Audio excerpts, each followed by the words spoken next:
Bonjour, Christian, France Vape. Je vais vous présenter aujourd'hui un atomiseur reconstructible, le Sirène 2 de chez Digiflavor. Voici l'appareil. Une contenance de 4 ml,5. Il est reconstructible, c'est-à-dire que on ne place pas dedans de résistance achetée directement, mais on construit sa propre résistance. C'est ce que nous allons voir dans ce tutoriel. Alors pour présenter ce petit atomiseur, enfin petit, 4 mm, 4,5 ml, pardon, on va commencer par un petit détail. Nous avons en bas ce que l'on appelle l'airflow, l'entrée d'air. Cet atomiseur est quand même à tendance tirage serré, l'équivalent d'une cigarette. On peut, grâce à la bague, ici, régler l'ouverture, l'arrivée d'air. Par exemple ici, il est fermé. Là, nous avons un petit trou, visible ici. 2, donc plus d'air. 3, 4, 5. Les trous vont de plus en plus gros. Et si l'on veut affiner encore mieux, on le retourne. Au dos, nous avons un seul trou. De la même façon, en le faisant tourner, on va arriver, voilà, sur un premier trou, un deuxième, un troisième, quatrième et cinquième. Procédons maintenant au démontage. Alors, l'avantage de cet atomiseur, pour son remplissage, très simple, c'est un quart de tour. Attendez, hop, et glisse un peu, il est mouillé. Voilà. Donc nous avons à l'intérieur les joints.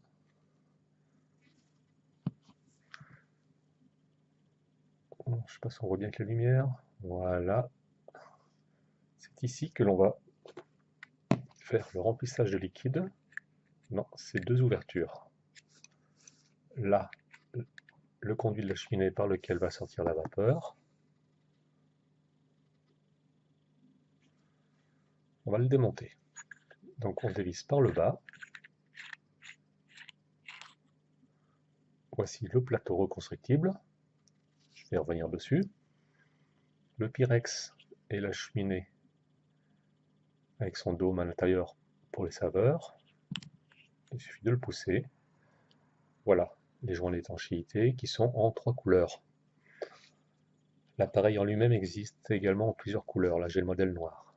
Le Pyrex, je pose à côté. Alors, on peut en venir ici.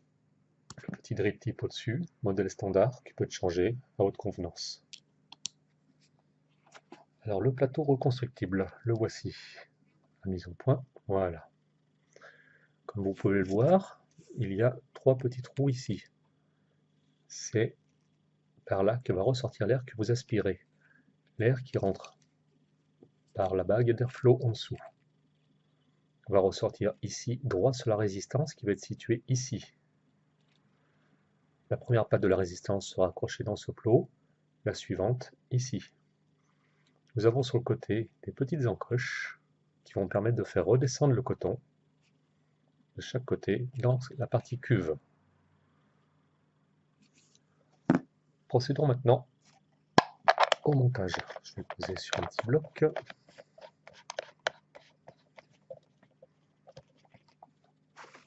Je vais utiliser du fil résistif en 28 gauges, du Cantal. J'ai déjà coupé une petite longueur.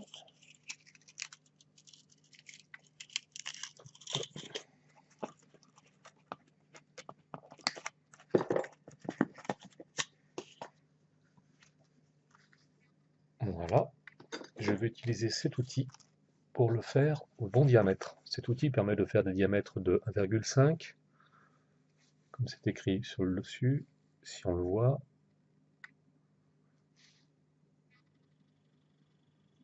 Voilà, 1,5, 2 mm, 2,5, 3, 3,5 mm de diamètre. Je vais utiliser moi ma préférence qui est du 3 mm.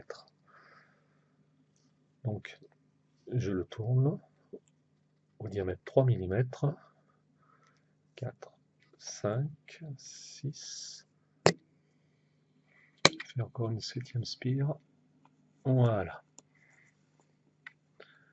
C'est très simple à faire, avec un petit peu d'habitude, ça va tout seul.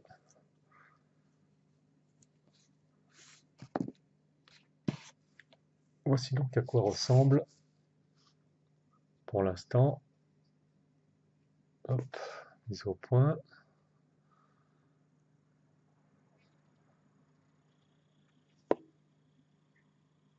Ma résistance, voilà.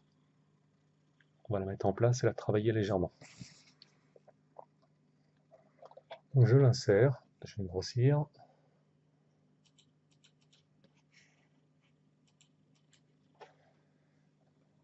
Je l'insère donc dans les plots. Ah oui, je précise, au niveau des plots, il y a des petites vis sur les côtés qui vont permettre de serrer le fil.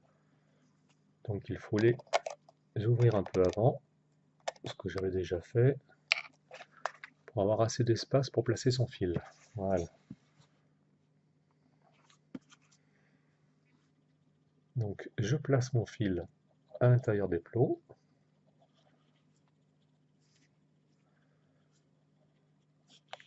Je vais resserrer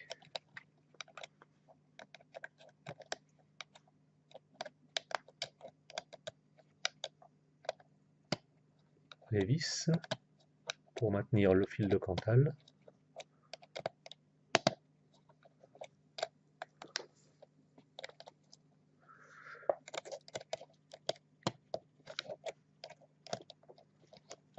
Si je tourne à côté, voilà.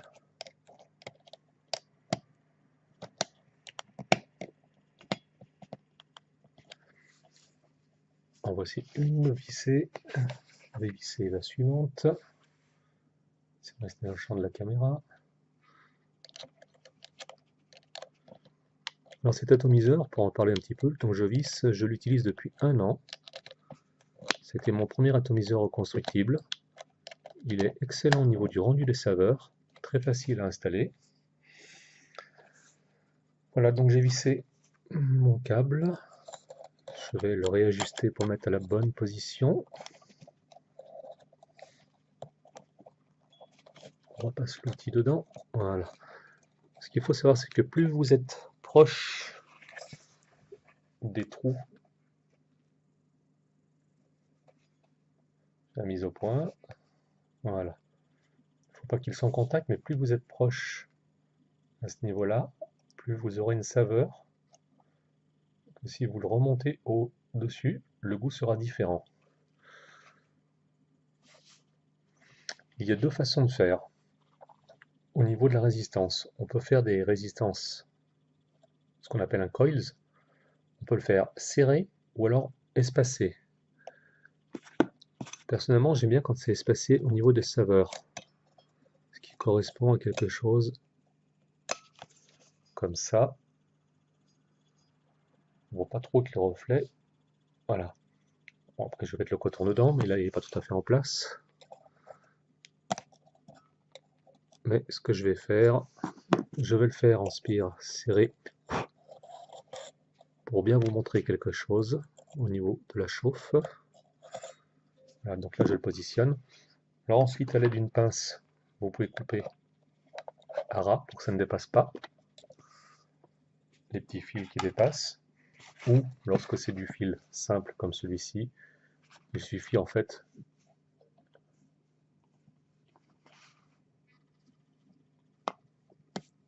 de le torsader, ça le casse. Après, la mise au point, elle est pénible. Voilà. Donc ce que je vais faire, je vais mettre, je vérifie déjà, là je suis à 1,24 ohms alors qu'il n'est pas tout à fait terminé. Je vais mettre un coup de chauffe pour nettoyer le fil. Donc ça fume légèrement, c'est la graisse qui était dessus. Voilà. Maintenant, je vais donc resserrer les spires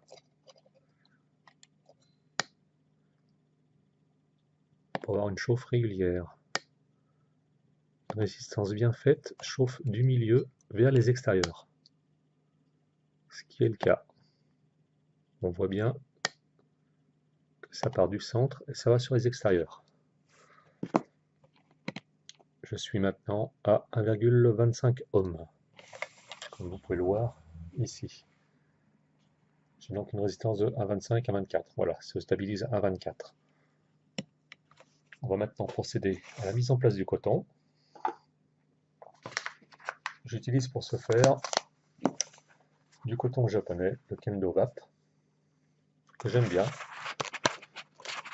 Après, bon, chacun ses goûts, il en existe des quantités incroyables. Là, il se présente comme ça, comme une grande neige de coton. C'est du coton bio. Je vais en couper. Alors, j'utilise des longueurs comme ça. Évidemment, je ne vais pas mettre tout ça dedans. J'aurais du mal à le rentrer. Je vais en prendre une petit diamètre. Ce qu'il faut, c'est que le coton, j'en ai peut-être un petit peu trop là. On va en enlever encore un poil. Voilà. Ça en servira après. On le prépare un petit peu. Le but, ça va être de le passer dans la résistance sans que ce soit trop serré. Donc je vais le passer un petit peu au bout. Voilà. Ça va m'aider à le passer à l'intérieur. Voici. Ah, c'est parfait. Il faut avoir une petite résistance, mais pas trop. Juste ce qu'il faut. Là, c'est pas mal. Je vais maintenant couper l'excédent. Alors, je me base en fait, sachant que le coton doit redescendre sur le bas. Voilà, je vais couper donc à ras du plateau. Pareil de l'autre côté.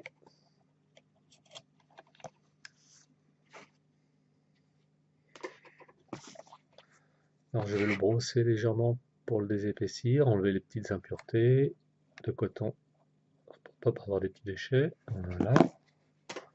Couper ça proprement. Voici. Donc, une petite astuce pour faire tenir votre coton en place. Si je le descends maintenant, évidemment il est sec, il remonte. Je vais donc l'imbiber tout de suite avec le liquide que j'ai choisi de vaper. Je ne vais pas vous faire la publicité du liquide que j'utilise, c'est un fait maison. Donc je vais commencer à en mettre un petit peu dessus pour imbiber le coton.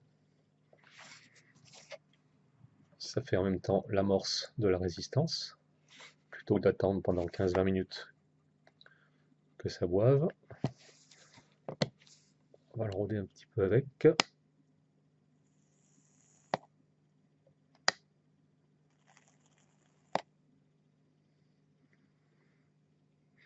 Ça sent bon. Voilà, maintenant je vais placer donc le coton dans les petites rigoles de chaque côté. Hop là, je me mets dans la vidéo.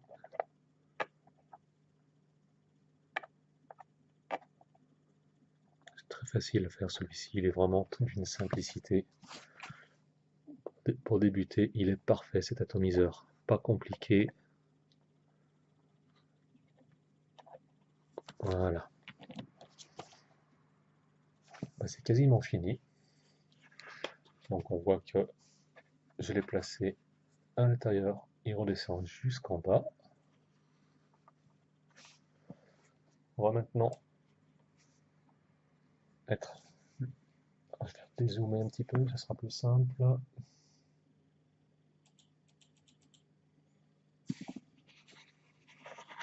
On va mettre le Pyrex par-dessus,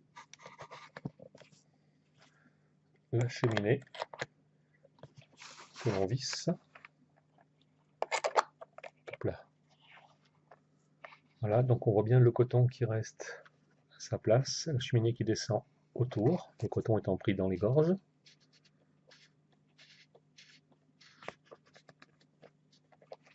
Desserrer, plus besoin de ça. Ensuite, on va remplir de liquide.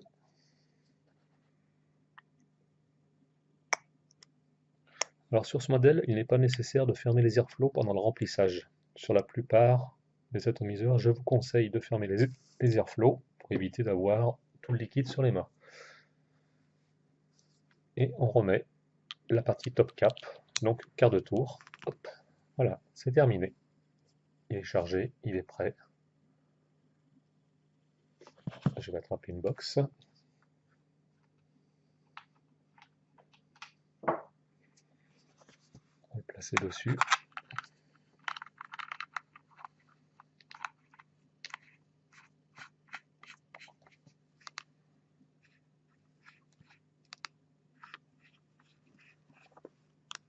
Donc la box m'affiche un coil, j'arrive à lire,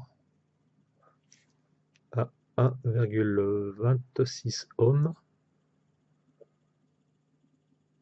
Je vais me mettre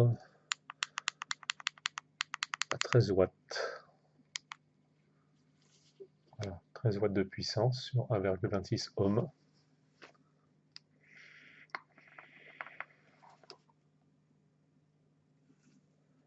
Et ben c'est parfait.